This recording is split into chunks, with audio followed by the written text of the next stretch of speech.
tiba-tiba dikenal seperti contohnya. Saya kasih contoh saja. Ada kisah seorang tabi'in.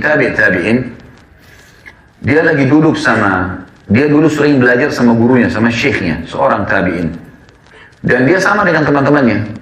Seperti kalau antum atau kita atau saya juga hadir di dalam halaqah para ulama, misalnya kita hadir di dalam halaqah ulama, kita saling tahu, oh ini si fulan sering datang, si fulan sering datang gitu.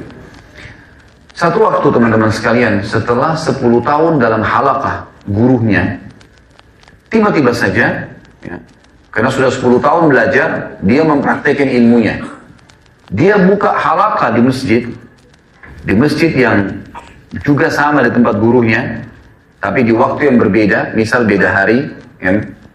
Ternyata pengajian dia lebih ramai orang datang, membludak sekali, banyak orang datang dibandingkan dengan gurunya. Sampai teman-temannya sendiri hadir di majelisnya, karena luasnya ilmu yang dia sampaikan, gitu kan. Dan penampilannya berubah. Tadinya dia miskin, dalam 10 tahun jadi kaya raya.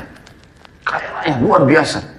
Sampai dia itu membiayai semua murid-murid yang belajar dengan dia, dibiayai orang pergi jihad, dibiayai segala macam hal. Ringkas cerita, salah satu temannya di majelis mengatakan, wahai Syekh, dipanggil Syekh, teman dekatnya. Apa sebenarnya rahasianya? Apa yang kamu lakukan? Apa rahasianya sampai Allah memberikan kamu kelebihan ini? Sungguh kami tidak mungkin bisa menjangkau kelebihanmu ini. Tidak bisa kita ini, walaupun sudah sama-sama belajar 10 tahun, tapi kami nggak bisa. Kamu secara penampilan lebih kelihatan kaya, kelihatan lebih segar, kelihatan lebih tampan dari sebelumnya. Kemudian keturunannya banyak, gitu kan. Dia menikah dengan menjalankan sunnah Nabi SAW berpoligami. Kemudian juga dia, teman-teman sekalian, memiliki banyak kelebihan. Di antaranya, majelisnya dia mengalahkan jumlah gurunya sendiri. Temannya tanya, apa rahasianya? Apa dia cerita teman-teman sekalian? Perhatikan, dia mengatakan ini kisah nyata. Dia bilang, sekitar 10 tahun yang lalu, waktu kita masih belajar, satu waktu, pernah waktu kalian sudah bubar semua, maka saya duduk di majelis syekh kita.